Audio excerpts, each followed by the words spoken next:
Hey, welcome to week 9. So this is a big week. So this week you're going to read chapter 16, Domestic Policy, and you're going to complete an assignment that is based on the preamble to the Constitution. So you have some critical thinking questions to answer, and then I want you to look at the preamble to the Constitution. It was added to the Constitution by the Committee of Style in September of 1787. There are 6 aims of the Constitution. I think domestic policy should comport with those 6 aims. So I want you to look at those, learn what they are, tell me about them. It's explained in the assignment.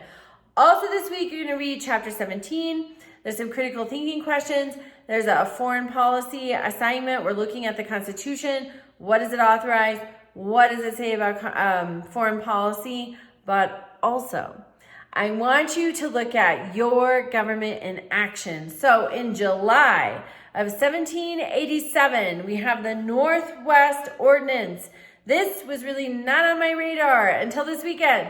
I listened to a podcast, Mark Levin, who is a radio and television host. He's pretty caustic. He comes off as a know-it-all who hates everyone.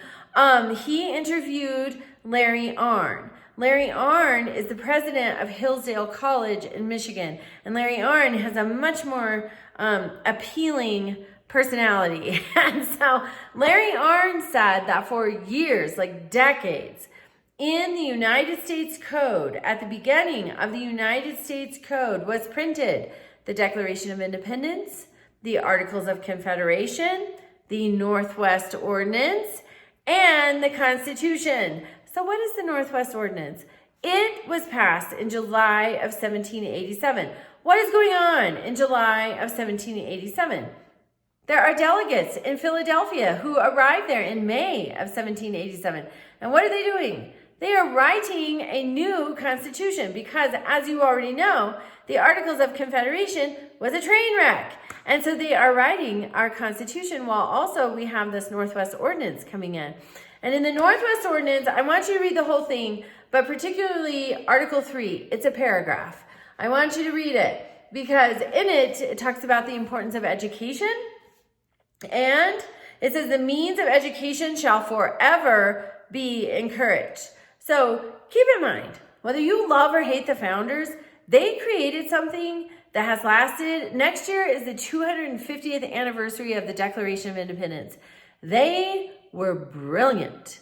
And so they understood the importance of education and they were standing up for it. Even west of Ohio, which is what the Northwest Ordinance is going to cover, all of this new territory from the boundary in 1787 to the Pacific Ocean.